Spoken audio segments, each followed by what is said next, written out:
다리 뻗고 누워있을 때는 관절염이 올 가능성이 제일 낮고, 그 다음에 여기 안 보이는 곳에 양반다리라고 되어 있고, 그 다음에 한 자세로 서 있기, 계단 오르기 같이 일상생활에서 이 정도는 그래도 어느 정도 용인이 되는데, 제가 빨간색으로 표시해 놓은 쪼그려 앉아서 손빨래를 한다든지, 쪼그려 앉아서 뭔가 활동을 한다든지, 심지어 쪼그려 앉아서 오리걸음이나 토끼띠처럼 하중을 가하는 자세는 무릎에는 상당히 좋지는 않습니다. 이유는 두 가지 정도로 생각해 볼 수가 있는데, 첫 번째는 쪼그려 앉은 자세가 우리가 무릎에다가 하중을 한 곳으로 집중하는 효과가 있고, 두 번째는 처음에 설명드린 연골이나 연골판들의 영양분은 관절액에서부터 확산이라고 하는 방법에서 표시하게 되겠는데, 이게 마치 스펀지와 같아서 설거지할 때 스펀지를 쭉 짜면 스펀지 안이 말고 아무것도 안 들어가 있듯이, 우리가 쪼그려 앉게 되면은 이 관절 연골이나 연골판에 영양분이 덜 들어가게 됩니다. 그래서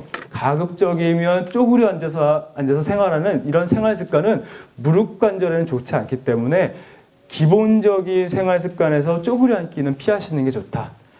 그리고 오르막 내리막도 가급적 일부러 다니실 필요는 없다. 이 두 가지는 좀 알고 계시면 되겠습니다.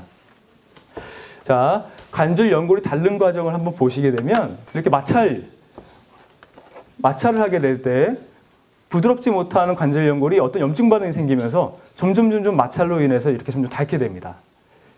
따라서 쪼그려 앉는 것은 더 마찰력을 더 강화시키는 거기 때문에 쪼그려 앉는 건 여러모로 좋지는 않고, 또 이런 기계적 마찰을 줄이기 위해서 여러 가지 노력들을 기울이게 되는데, 예를 들면 순간적인 충격을 줄이는 겁니다. 평지를 다니시는 건 순간적인 충격이 아니고 점프를 한다거나 어디선가 뛰어내린다거나 내리막길이나 등산 하산할 때 힘을 주는 거는 문제가 되는 거고, 예를 들면 이렇게 하중을 주게 되면 점프하고 내리거나 등산해서 내려올 때 이렇게 하중이 들어가게 되면 자신의 체중보다 7배 혹은 10배 정도의 하중이 일시적으로 무릎에 가게 되므로 이런 동작들은 굳이 하실 필요는 없습니다. 그래서 평지 다니시는 건 괜찮지만 오르막 내리막은 무리해서 다니실 필요는 없다는 걸 알고 계시면 될 거고, 체중이 1kg 들면 무릎에는 약 3kg 정도의 체중이 더 분다고 되어 있기 때문에 체중 1kg 느는 것이 무릎의 입장에서는 3배 정도 안 좋은 역할을 미치고 있어서 체중 관리도 역시 매우 중요한 논리가 되겠습니다. 지금 나이쯤 되시면 아기 볼 일도 많고 하기 때문에 아기를 봐주면서 무거운 체중 부하로 인해서 무릎이 망가지는 경우가 있는데, 아기 볼 때는 이런 유모차나 혹은 하여튼 적절하게 업고 보는 것보다는 다른 방법을 이용해서 무릎 관리를 좀 하시는 게 좋겠고, 쭈그려 앉는 거, 특히 이렇게 앉아서 걸레질 한다거나 하는 것보다는 이렇게 서서 밀대로 걸레질을 하시다거나, 집안일 하실 때에도 쪼그려 앉아서 생활하시는 것보다는 이렇게 서서 입식 생활을 하시는 것이 여러 가지 무릎 관리에는 좋겠다, 이렇게 생각하시면 되겠습니다. 운동이 역시 중요한데, 운동할 때는 마찰 없이 운동을 어떻게 하냐고 생각할 텐데, 여러 가지 중요하게 권고되는 운동들이 있습니다. 여기서부터가 어쩌면 제일 중요한 내용일 수도 있습니다. 그래서 제일 중요한 거는 역시나 스트레칭, 그 다음에 허벅지 강화 운동. 이 효과는 나는 이거는 좀 재미가 없어서 뭔가 재미를 좀 주는 운동을 하고 싶어 그럴 때는 실내 자전거나 수영이나 아쿠아 이런 것도 잘 못하겠으나 걷는 게 좋아할 때는 건강 걷기 등을 하게 되는데, 각각의 방법들을 좀 알려드리겠습니다. 그래서 보시면 스트레칭은 노년기 분들에서 관절이 계속 굳기 때문에 항상 해주시는 게 좋습니다. 특히 오랫동안 자동차에 앉아 있거나 이렇게 오랫동안 앉아 계실 때 가급적이면 무릎을 가만히 두시는 게 아니라 조금씩 풀어주시는 게 좋습니다. 또 한 가지 슬개골 가동 운동이라 해서 슬개골을 잡고 슬개골을 무릎을 앞에서 양옆 위아래로 이렇게 움직이는 슬개골 가동화 운동 자체는 무릎 안의 관절액들을 잘 돌게 해줘서 슬개골 가동화 운동은 언제나 좋고, 이런 식의 스트레칭들은 항상 도움이 되고, 제일 중요한 것이 요 오른쪽 우측 상단에 있는 하지 거상 운동인데 집에서 쉽게 할 수 있습니다.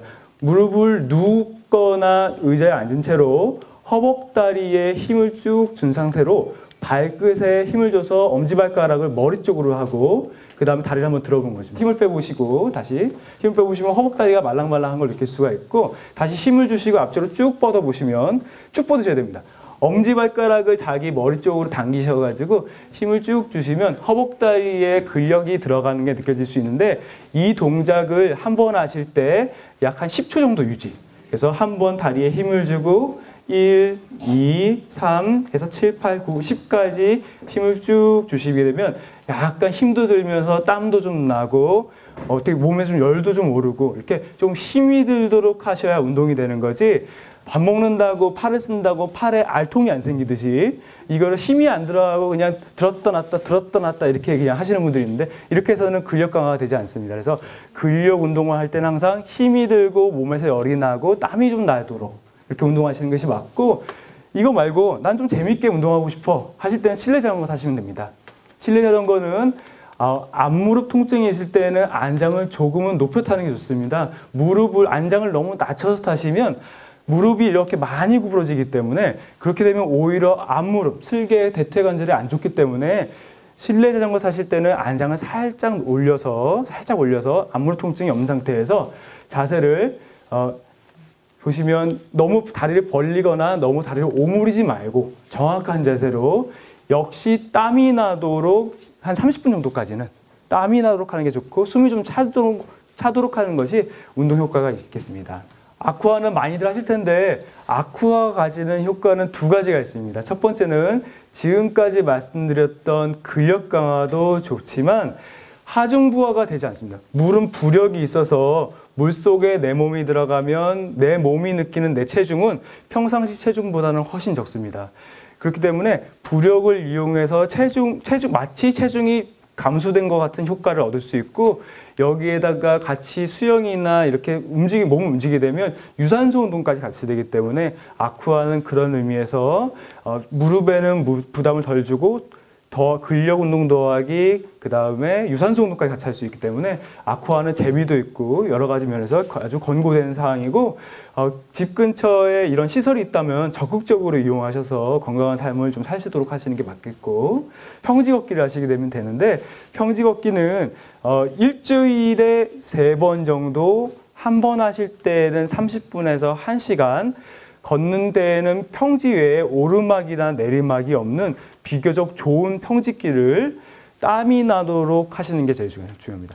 동네 마실 가듯이 천천히 움직이시는 것은 절대 근력 강화나 유산소 운동이 되지 않고 항상 운동할 때는 땀이 나도록 몸에 숨이 좀 차도록 한번 갔다 오면 옷이 좀 젖도록 이렇게 운동하시는 게 중요하고 관절염 1, 2단계에서는 또 주사도 맞아볼 수 있는데 이 주사는 두 가지가 우리가 보통 알게 됩니다. 일반인들이 말하는 뼈주사가 있고 연골주사가 있게 되는데 뼈주사의 정확한 성분은 스테로이드입니다. 그래서 스테로이드는 아주 강력한 염증을 가라앉히는 효과가 있지만 정상세포도 강력하기 때문에 정상세포도 죽일 수 있어서 자주 맞으면 좋지 않고 사실은 증상이 매우 심할 때 한 번 정도 맞아보는 게 좋습니다. 그 이후로는 안 맞는 게 좋고 이것 말고 연골주사는 정확한 성분명은 히알루론산, 한국말로는 히알루론산이고 이 히알루론산이 연골 관절 안에 들어가서 쉽게 얘기하면 연골에 기름칠을 해주기 때문에 이런 기름칠한 효과를 얻을 수가 있고